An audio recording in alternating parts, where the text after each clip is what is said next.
con la gestión de la identidad docente en tiempos de crisis. Voy a sostener a lo largo de la disertación de que la identidad docente siempre ha sido producto de crisis. Por ejemplo, antes del siglo XIV, los pueblos mesoamericanos y áridoamericanos y oasis americanos solo tenían una pedagogía vitalista, centrada en la práctica que exigía a satisfacer necesidades de la realidad. Eran cazadores, no había agricultura, no eran pueblos sedentarios. Estaban así cuando vienen los conquistadores de Iberia, de la península ibérica, no españoles, no existía España entonces, no invasión de México, porque México tampoco existía entonces, sino conquistadores ibéricos a Mesoamérica. Y entonces ellos imponen una pedagogía una evangelización que viene a suprimir la práctica de la pedagogía vitalista y de la pedagogía admonitoria que era característica de los mexicas, de los mayas, de los purépechas, etc. ¿Quiénes eran los maestros? Bueno, entre los mexicas el Temachtiani y las instituciones el Calmecac y el Tepozcali. Los mayas no tenían una institución formal. Los purépecha tenían una institución, la Guatápera, pero que era un espacio de aprendizaje para la vida, porque se les enseñaba a comerciar, se les enseñaba al trueque para la subsistencia. Este tipo de ejercicio, de aprendizajes para mantenerse en la existencia de ese tiempo, fue cambiada, como dije, por la evangelización que se centró en la doctrina cristiana. Y es verdad, como algunos dicen, que fue la religión y la espada quienes conquistaron Mesoamérica. Pero yo lo que quiero subrayar es las aportaciones que se hicieron en la época de la colonia. La educación rural, que por primera vez aquí se estableció con las actividades prácticas, los estudios menores, porque se enseñaba a leer, escribir, contar en lo que hoy consideramos como la educación primaria. La creación de los hospitales por don Vasco de Quiroga, en donde había un aprendizaje de artes y oficios y que eran verdaderas comunidades educativas. Herencia de Vasco de Quiroga, que incluso permanece en muchas formas todavía en el estado de Michoacán. Y los estudios mayores, que solamente tenían dos tipos de carreras, la licenciatura y el sacerdocio, pero también la aparición durante la colonia de los gremios de los maestros, que eran simplemente personas que sabían leer y escribir y que los contrataban los ayuntamientos para hacer lo mismo. Termina este periodo de la colonia y resulta que aquí no hay maestros. ¿Qué va a pasar con la educación? Una de las soluciones fue la escuela langasteriana, que como todos sabemos es una escuela de enseñanza mutua. No quiero describirla porque todas la conocemos, pero fue una de las soluciones para intentar que continuara o que se produjera un proceso de aprendizaje en los estudiantes. Pero las aportaciones más importantes después de la colonia es la incursión de la educación sistémica en la educación básica, en los colegios, en las universidades y en las escuelas normales. Era el movimiento del positivismo en Europa que se importó a nuestro país y que entre las figuras que trajo fue la de las escuelas normales, que eran una réplica de la escuela normal alemana, primero y después de la francesa, donde por primera vez hubo otro tipo de carreras, como la medicina, como las ciencias naturales. Y una aportación que consideramos muy importante es la que se produjo en la escuela modelo de Orizaba, que gestionaba Lauscher, en donde aparece por primera vez el fonetismo y la lectoescritura como, como disciplinas de aprendizaje. Este enfoque realista del positivismo social recibió una influencia importantísima de Calquini y de Froebel, con la aparición de los jardines de niños, el método objetivo, la articulación de la familia con la escuela, y también de los pensadores como Rousseau, Herbart, Pestalozzi y Spencer, que en una óptica naturalista consideraron que el método de la observación y de la educación graduada, primero, segundo, tercero, etcétera, debería orientarse al conocimiento práctico que permitiera que los que recibían la educación tuvieran manera de poder sobrevivir en la vida. Y una aportación importante también, la Escuela Normal Veracruzana de Red, liderada por Repsan, en donde apareció por primera vez la pedagogía, la didáctica, la psicología y la lógica. Terminó eso, vino la revolución y se implantó otra manera.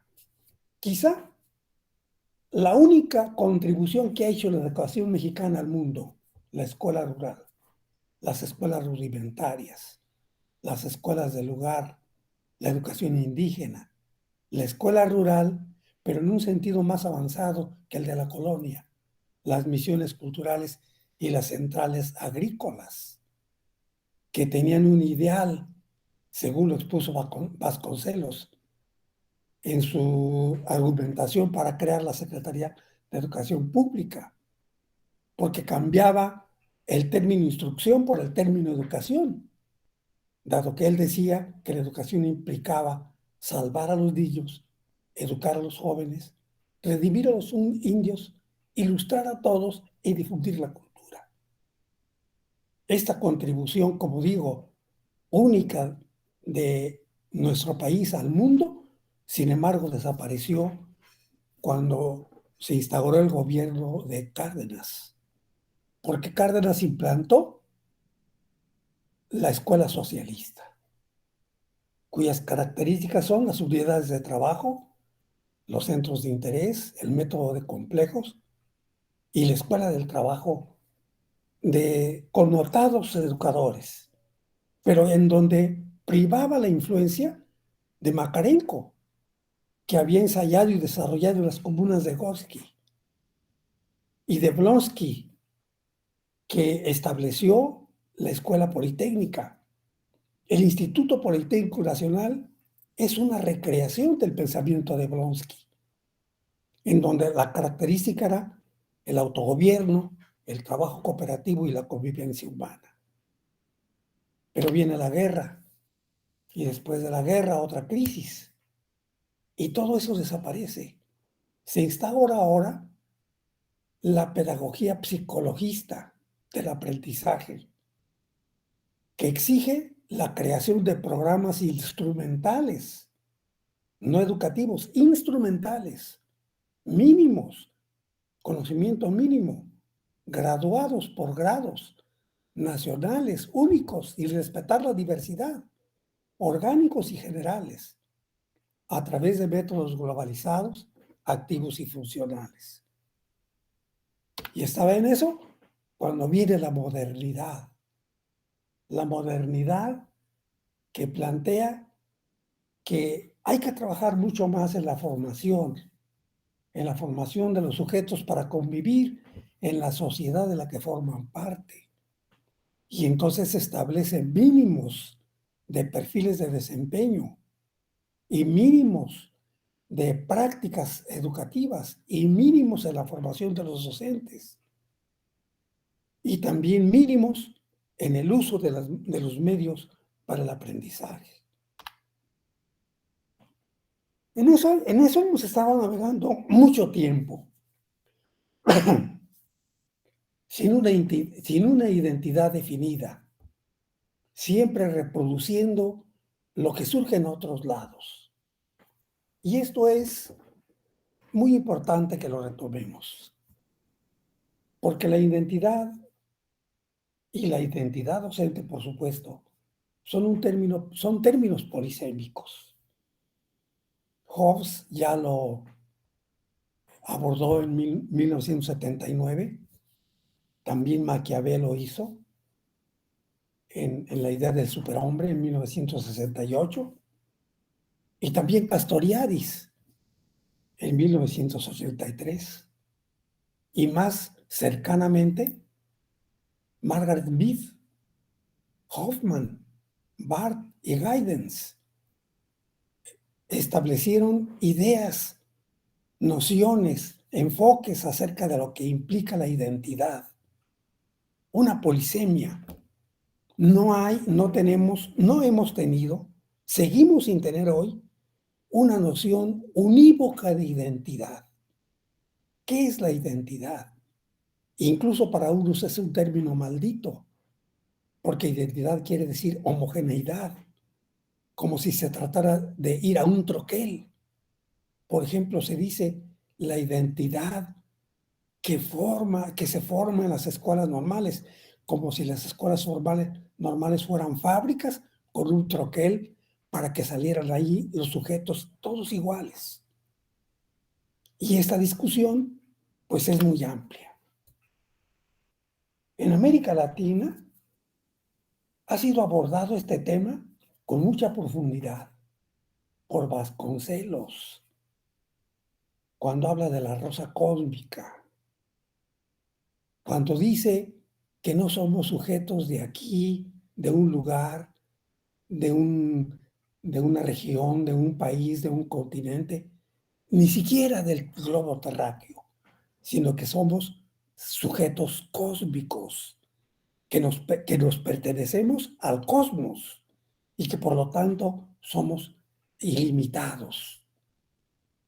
También Caso lo asumió cuando abordó el tema de la identidad nacional, asegurando que si no teníamos unidad, ni teníamos una cultura única, ni teníamos sociedades iguales, ni tenemos una única raza, entonces no podemos tener una ideología nacional.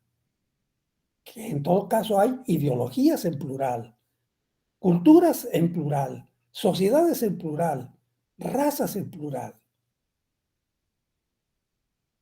Un estudio de Samuel Ramos, El hombre y la cultura en México, aborda las peculiaridades psíquicas de lo que él llama los mexicanos. Es un enfoque psicoanalítico y semejante al de Octavio Paz en El laberinto de la sociedad, donde nos plantea que tenemos heridas desde el nacimiento de la mexicanidad. Asegura él que el primer mexicano es el que nació de la Malinche y de Cortés, el primer mestizo. Pero ese mestizo no fue reconocido por el padre. Y cuando creció, abjuró de la madre porque la consideró una prostituta. Y desde entonces hay una herida psicológica que nos hace sentir como de menor valor, como minusválidos. Es decir, personas que todo lo vemos en pequeño, que no nos atrevemos a romper los límites de lo que se ha establecido. Y estudios semejantes, por ejemplo, el de Mburena, sobre el pecado original, y el de Martínez Estrada, que hace una biografía argentina, o de Subercasó, que atribuye a la geografía de Chile los rasgos más característicos de los chilenos. Hay pues una crisis de identidad. Durante un tiempo se pensó que el sujeto era centrado, unificado, racional, consciente y activo, y que la identidad era una sustancia inmutable. Se nacía y se moría con ella. Pero luego surgió otro enfoque. El sujeto es, si es capaz de relacionarse en la sociedad y de comunicar. El sujeto se forma a partir de los significados que va asumiendo, aprendiendo y asumiendo en el contexto de su cultura y su sociedad. Pero frente a esas dos hay otro enfoque. El sujeto posmoderno, descentralizado, sin identidad fija, sin identidad fija, fragmentado en diversas identidades. No hay una identidad mexicana, como no hay una identidad del Distrito Federal, o de Baja California, o de Campeche, o de Yucatán, o de Morelia. No, no la hay. Hay identidades. Otros también han abordado el tema y hay una comunidad en el pensamiento de que la identidad no se puede unificar en una sola idea. Hablan quienes piensan que la identidad depende del rol que cada quien desempeña. Eres lo que haces. Otros piensan que cada quien piensa de sí mismo lo que quiere. Otros que se identifican con el grupo al que pertenece. Otros que la identidad no es una construcción individual, sino una construcción que las sociedades hacen de sus miembros. Hay quienes hablan que incluso no existe tal identidad. Han surgido muchas teorías de la identidad. Por ejemplo, la del autorrelato, que establece que cada quien cuenta su propia historia y cada quien construye su propia identidad. No la que es, sino la que él cree que es.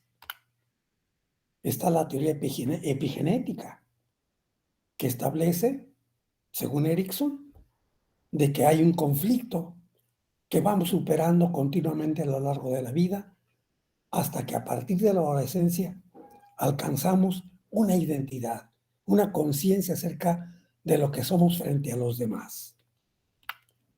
O la teoría de la identidad social, que establece, como ya dije hace un momento también, que es la sociedad, que es en la sociedad donde se forja la identidad, que es el comportamiento en el grupo, lo que hacemos dentro del grupo, el tipo de interacción que tenemos con el grupo. Y de este modo surgen los estereotipos que equivalen a la identidad.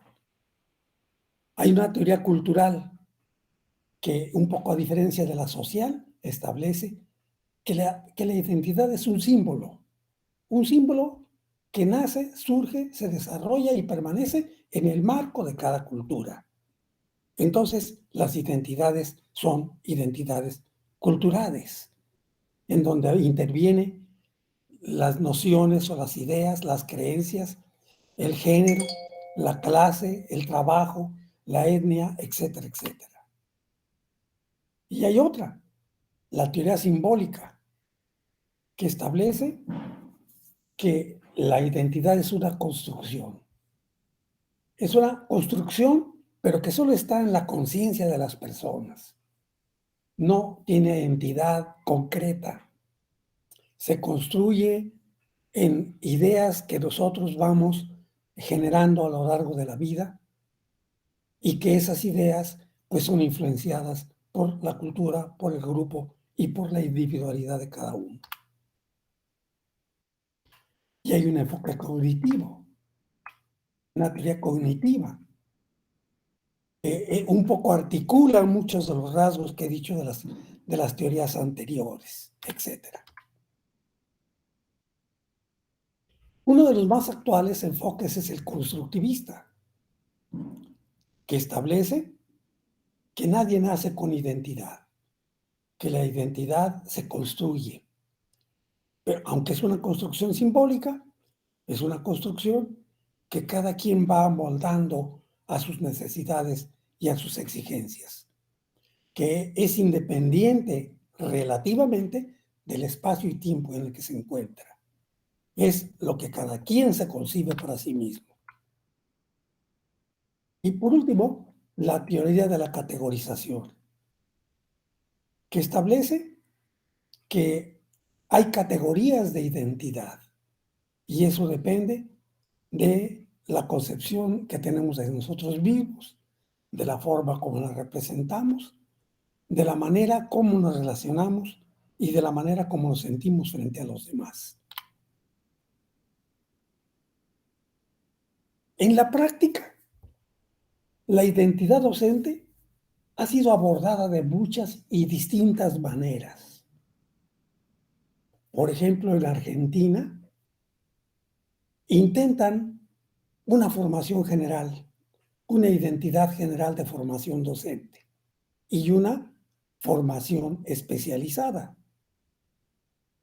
Esta formación corresponde a la necesidad de comprender la realidad educativa en que se mueve en un determinado espacio y tiempo y fundamentalmente en las competencias necesarias para poder sobrevivir en esa realidad educativa. Brasil tiene una formación docente, administrativa, planificada, supervisada, orientada, en donde domina el constructivismo, pero también la interacción disciplinar, aunque emerge mucho la tecnología y la innovación. En Chile, la formación, la identidad de la formación docente es interdisciplinaria. Tienen programas para profesionalizar a los docentes. Tienen proyectos innovadores en la formación inicial. Tienen un programa para potenciar la investigación epistemológica de los docentes. Todo esto centrado en la investigación educativa y en la práctica. En Colombia, la identidad de la formación docente se caracteriza porque tienen autonomía para diseñar y desarrollar los currícula, incorporando la tecnología, incorporando la investigación, articulando la teoría con la práctica en todo el sistema educativo, centrándose en una formación científica, pedagógica, didáctica, tecnológica y ética. En Costa Rica, la gestión de la identidad docente está centrada en la construcción social del conocimiento. Entonces, el perfil formativo tiene que ver con las exigencias de la sociedad, con la dialogicidad, con la creatividad, con la interdisciplina y con la innovación. Hay particularmente una necesidad de pensar en el futuro, de romper los esquemas que han sido impuestos y que están allí petrificados y que han sido durante muchos siglos permanentes en los sistemas educativos. Y esto lo hacen a través de la construcción de situaciones de aprendizaje novedosos y en la potenciación de la autoformación de los propios docentes. En Cuba hay una formación ideologizada que recupera el pensamiento de Martí, hace mucho énfasis en los enfoques psicológicos, pedagógicos y sociológicos, los docentes tienen que aspirar a una integración física y mental. Y hay un fuerte enfoque orientador sobre lo que significa el ejercicio de la profesión. También está presente la investigación para que de manera colaborativa propiciar la identidad profesional docente. En el Perú se aplican estrategias para el desarrollo de la espontaneidad y la imaginación. Hay también una evaluación sistemática de la formación y se planifica secuencias de enseñanza para distintos espacios de realidades. Porque Perú tiene una experiencia enorme de la gran diversidad de etnias que tiene. Si en México reconocemos cerca de 60 etnias indígenas, en Perú se reconocen más de 200. Hay una grandísima diversidad, por eso el empeño de no formar para una sola cosa, sino para la diversidad. En nuestro país se ha políticamente potenciado o tratado de potenciar la idea de la flexibilidad curricular, de un desarrollo y dominio de competencias de una práctica reflexiva, de tratar de trabajar con aprendizajes situados, es decir, a partir de los entornos, como lo plantea la transdisciplina y la innovación. Pero desgraciadamente esto pues solo es la política a la que se aspira. No hay todavía concreciones acerca de ello. Sí, un inicial intercambio y movilidad de estudiantes y docentes mínimo, esporádico, que todavía no alcanza las instituciones formadoras. Un énfasis en desarrollar la tutoría, pero que implica problemas administrativos y económicos fuertes que la impiden en la práctica. Y también aspira a la vinculación de la licenciatura y el posgrado, cosa que en las instituciones formadoras es apenas incipiente y por supuesto prometedor en las que lo están haciendo con mucho esfuerzo. En concreto, la gestión de la identidad de la formación docente ha evolucionado en nuestro país desde la época de la colonia, porque los evangelizadores nos legaron la noción de la vocación, del sacerdocio, de la entrega y del sacrificio. El maestro mártir, el maestro abnegado, el maestro que renuncia a todo, que se renuncia a sí mismo incluso por el bien de los demás. Después, el maestro artesanal, individualista, que ejerce un oficio aprendido repitiendo lo que otros hacen.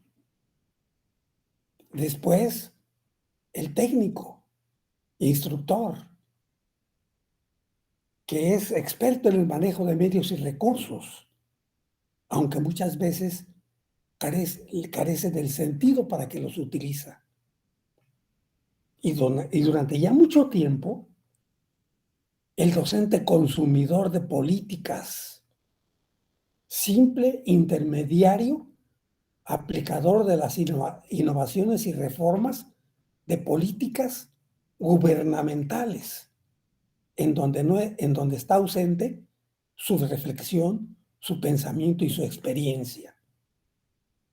Pero surge al mismo tiempo una posibilidad, el docente acompañante, que deja de ser el que da clase y que el protagonismo lo lega a los estudiantes y que los acompaña en su aprendizaje. Y una utopía, que yo espero que sea posible, el docente profesional, que no porque ejerce la profesión, sino porque es un intelectual reflexivo. Esta es entonces una de las primeras formas como se gestionó la identidad profesional docente. La mística, la bondad, la abnegación, el sacrificio. Aquí está presente Tomás de Aquino y Agustín de Hipona. Y nos hemos conformado con que nos pongan epítetos: el apóstol, el guía, la luz, el ángel guardián, la semilla del saber, el conductor, el consejero, el maestro.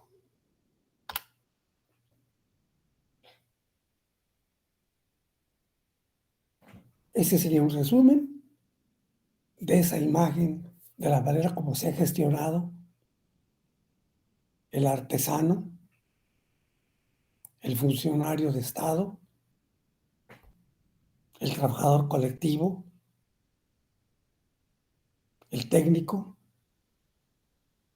el profesional.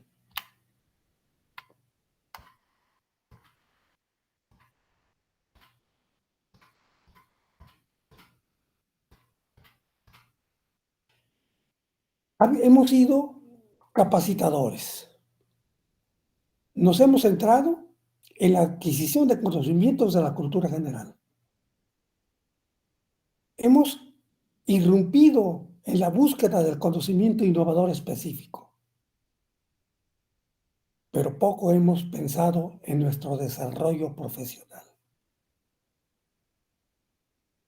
La formación implica el desarrollo profesional, la profesionalidad.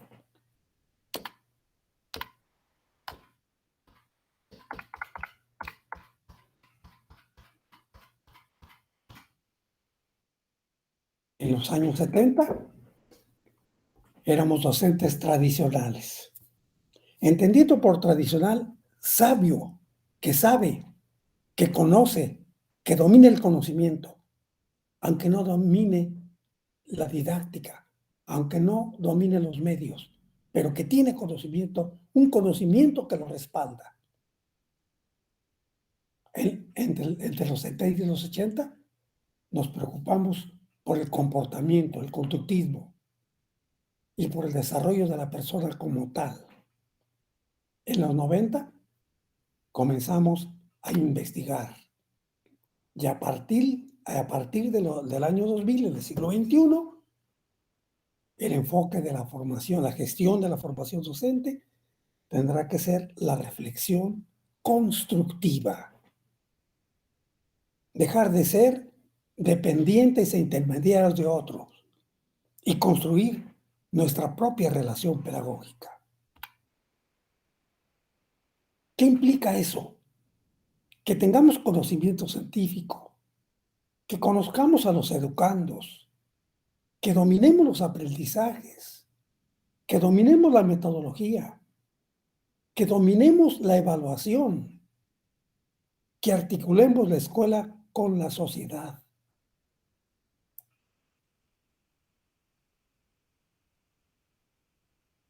Y que seamos capaces de enfrentar la revolución científica contemporánea, que ya data de un siglo,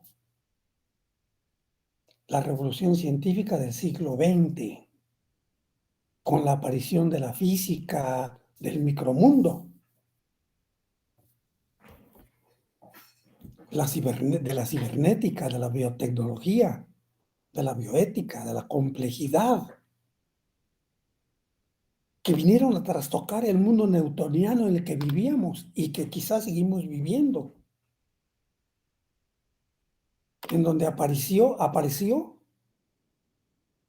o nos aportó Heisenberg, el principio de incertidumbre, que demuestra la imposibilidad de la verdad,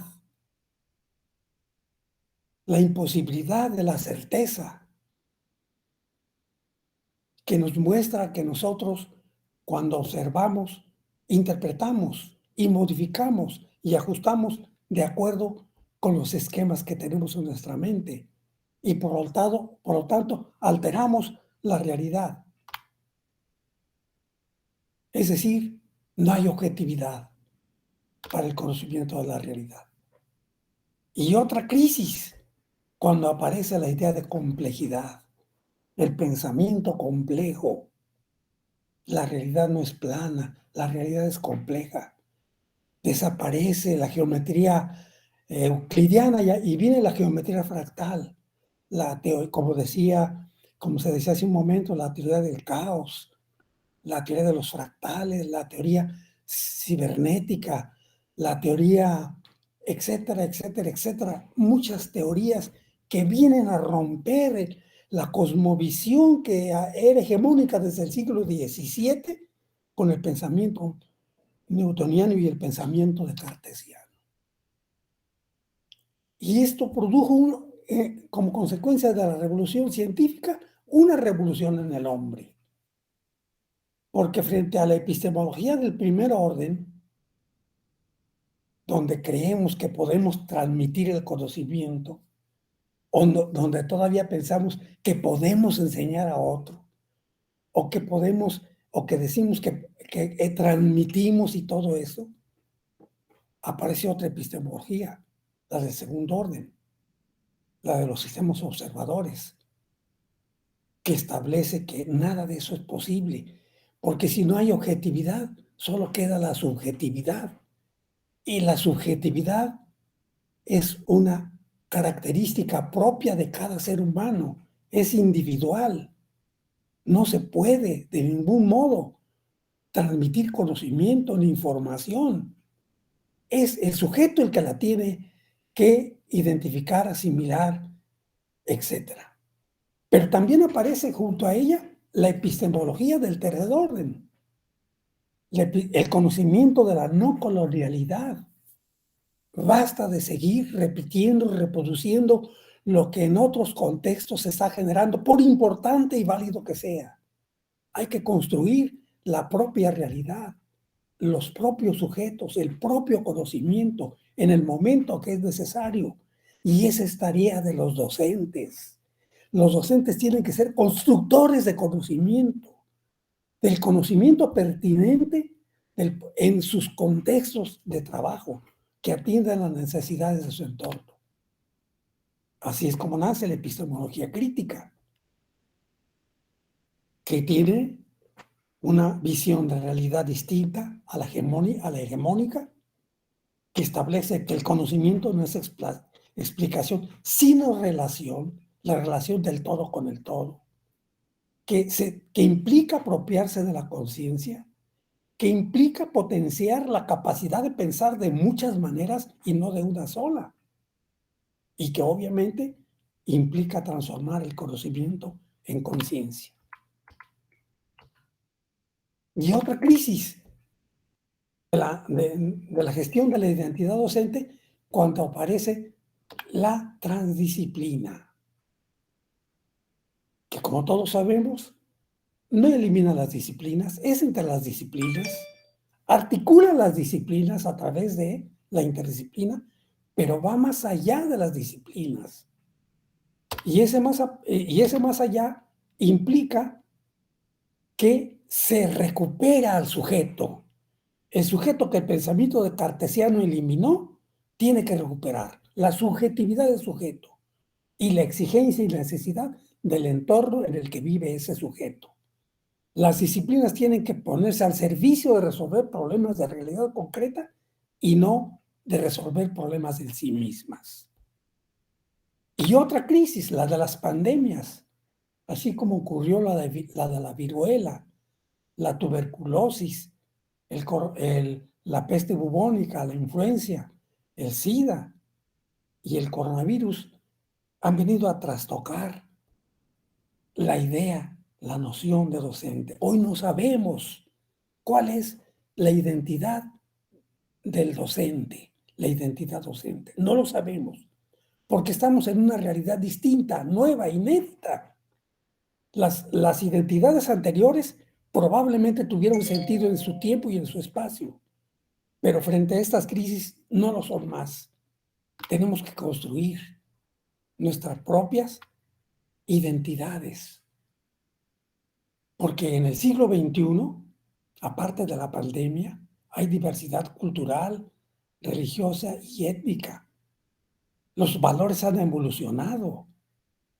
Los valores nuestros no son los valores de las nuevas generaciones.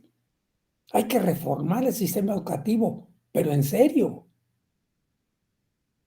Hay que resolver la tensión entre el docente ideal y el docente real. Hay que dejar de pensar en las aulas como jaulas, aula abierta o aula invertida. Hay que definir qué sentido tiene la educación, para qué educarnos. Y ante todas las crisis, esta pregunta siempre tenemos que hacerlo. ¿Educar para qué? ¿Quién educa a quién? ¿Cómo? Etcétera.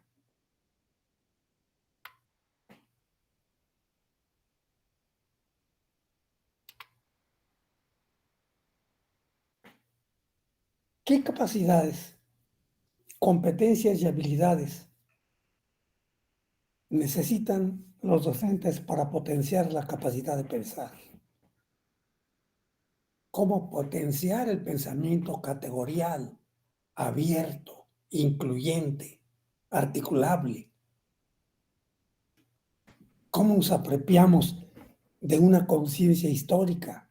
No de una memoria histórica, de una conciencia histórica, de que capten en qué momento de la historia estamos y a dónde va ese movimiento histórico. Y eso, ¿cómo nos impone desarrollar las currículas para la formación de docentes en circunstancias de crisis? No podemos seguir con los cánones hasta ahora establecidos. Tenemos que construir nuevas realidades.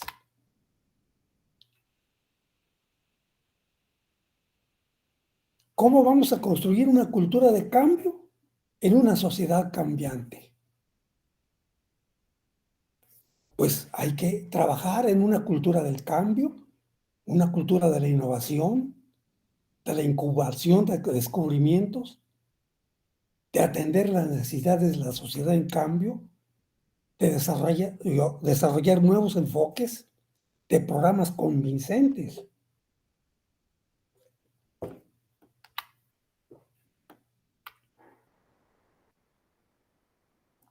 ¿Cómo tenemos que orientar la formación, la identidad docente? La escolaridad es cosa del pasado, es historia. Los modelos de formación actuales no tienen más vigencia en esta realidad. ¿Qué demanda el siglo XXI?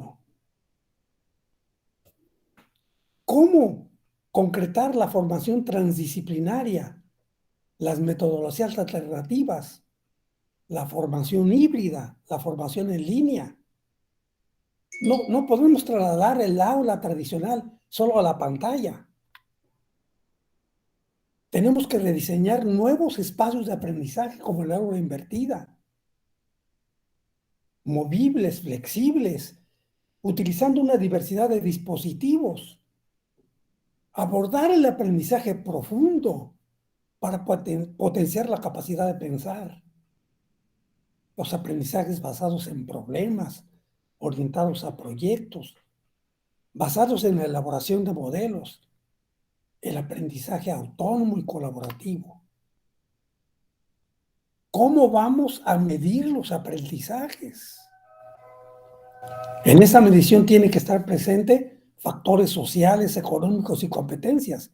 No solo los sociales, no solo los económicos, no solo los competenciales. Cada institución tiene que definir, analizar interpretar y demostrar cómo sus aprendizajes tienen vigencia y pertinencia. Tenemos que irrumpir en el aprendizaje adaptativo, el aprendizaje a la medida de cada persona. Parece un sueño, parece una utopía imposible, pero hay mucha experiencia en este momento ya de este aprendizaje adaptativo, en donde cada persona aprende lo que requiere con la exigencia que requiere y no el trabajo de grupo o de enseñanza para todos. Es un desafío tremendo, pero posible. Y como digo, hay un enorme avance hasta en este momento. ¿Cómo trabajamos en la gestión de la formación docente, la alfabetización digital, los diseños curriculares, el uso de la Internet más allá de los chats, las herramientas, la personalización de programas, etcétera? En suma, ¿qué vamos a hacer para mantener que la educación superior y específicamente las instituciones formadoras de docentes mantengan su importancia, sigan siendo necesarias en una sociedad en cambio? ¿Cómo vamos a asegurar que ya no emitan títulos sin garantía de excelencia, que articulen ciencia y tecnología, que emitan títulos con garantía de empleo, que articulen currículas, que apoyen aprendizajes para concretar ideas, que interrelacionen niveles y modalidades, que se trabaje igual en educación formal, informal, formal, sí, no formal e informal? Todas las formas educativas y no sectorizadas.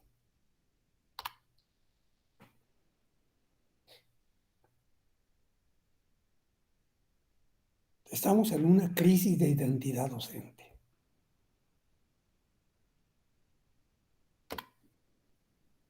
Tenemos que trabajar en la formación para el conocimiento y la conciencia.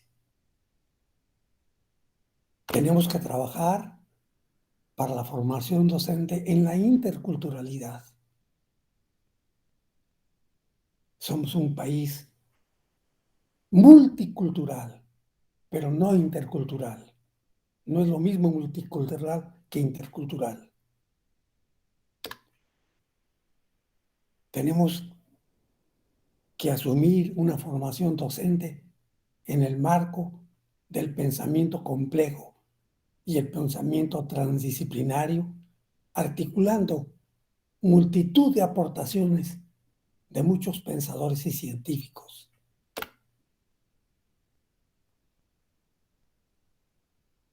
Alcanzar un perfil docente en el marco de la complejidad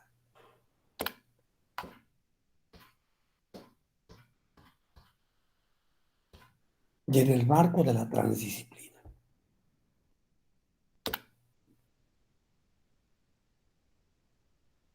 La interrelación, como lo postula el pensamiento complejo.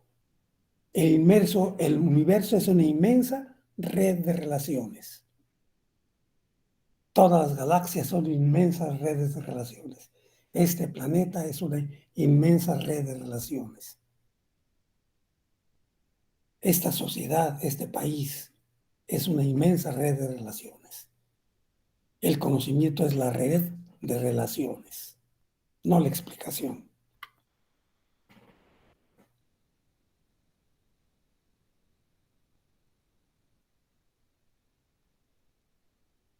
Ese es el desafío del perfil docente. Ese es el desafío de gestionar una identidad docente de este tiempo.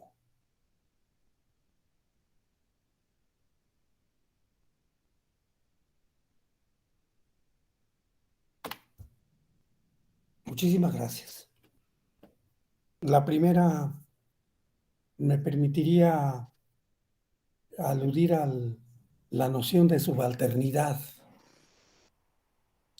No me refiero a la subalternidad de la fiesta de los toros, sino a la idea que tenemos en nuestra mente de que no podemos, de que estamos sometidos, de que hay otros poderes que nos ordenan y nosotros tenemos que obedecer. Es uno de los problemas de la profesionalidad, que no tomamos decisiones. Y tenemos que romper esa subalternidad. Pero nadie la puede romper si no siente necesidad de romperla. Si estás en una zona de satisfacción con que te ordenen y no estás de acuerdo con que te ordenen y te quejas y con eso quedas satisfecho, pues no puedes ir a ningún otro nivel de reflexión.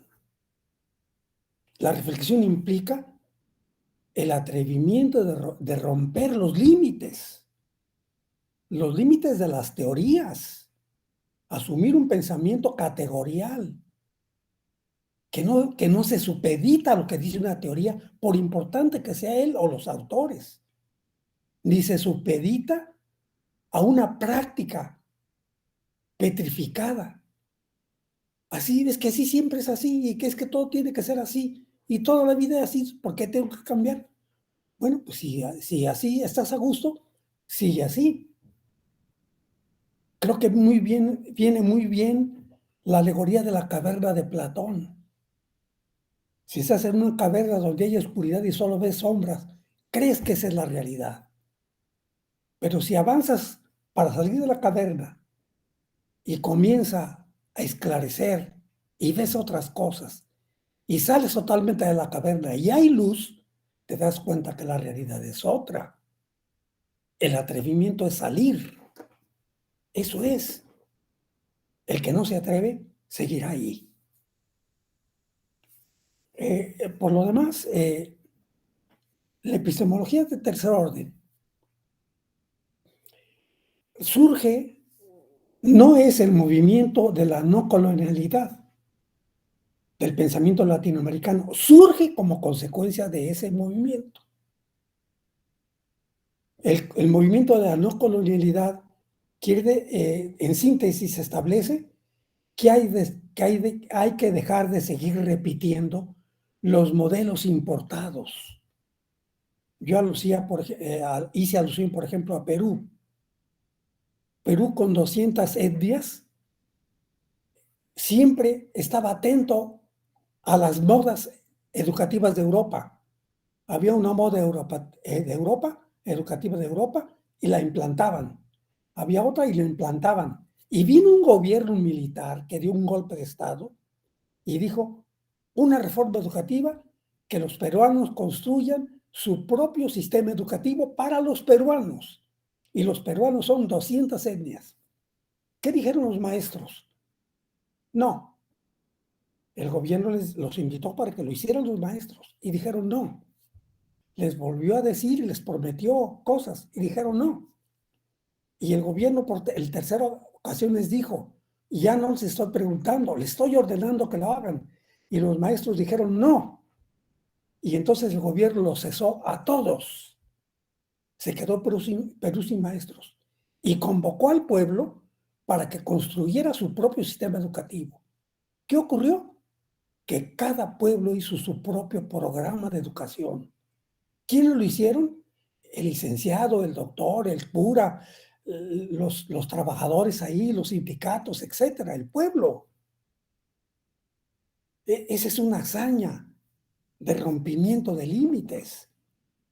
Lo podemos muy bien en un libro que se llama Apprendre à être, aprender a hacer. El informe de Lors. Entonces, eso es lo que digo. Hay que construir, pero no estar esperando que lo construya el gobierno en turno, porque el gobierno en turno no le importa eso. No le importa las necesidades o exigencias educativas de la realidad. Le interesa su ideología, la que sea, cualquier gobierno, todos. Y si los maestros no tenemos la capacidad de construir, de proponer, entonces estamos condenados a repetir, a reproducir. Ese es el sentido de la epistemología de tercer orden. Construir nuevas realidades, construir nuevos sujetos, construir nuevo conocimiento.